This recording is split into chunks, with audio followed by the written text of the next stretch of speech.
कसूर वज़ीर आला पंजाब मोहतरमा मरीम नवाज की खसूसी हदायत पर 10 मुहर्रमुल हराम दिन अमाम बारगाह के मुख्तलिफ पॉइंट पर रेस्क्यू 112 की टीमें भी मौजूद। मजीद जानते हैं वहाँ पर मौजूद हमारे senior anchor person Punjab Malik Ali Ahmed से। जी मलिक अहमद, तफसीलात से आगाह कीजिएगा।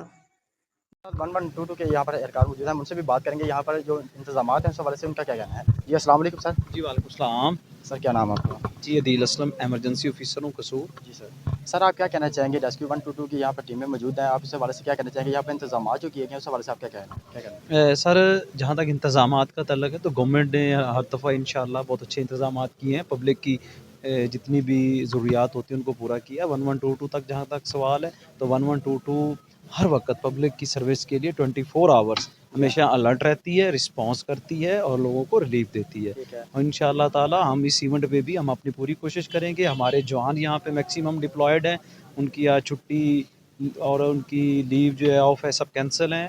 तमाम लोग ऑन ग्राउंड मौजूद हैं अपनी तमाम सर्विसेज के साथ। इंशाअल्लाह हम अच्छा यहाँ पे परफॉर्म करेंगे और लोगों को अच्छी सर्विस देंगे। जी बहुत शुक्रिया। हमारे साथ यहाँ पर आदिल साहब मौजूद हैं, उनका यही कहना है कि यहाँ पर खूबसूरत इंतजाम किए गए मोहतरमा मरीम नवाज की तरफ से। यहाँ पर हर तरह के यहाँ पर इंतजाम जो है बहुत वो शुक्रिया खूबसूरत। मलिक अली अहमद हमें तफसीलात से आगाह करने का।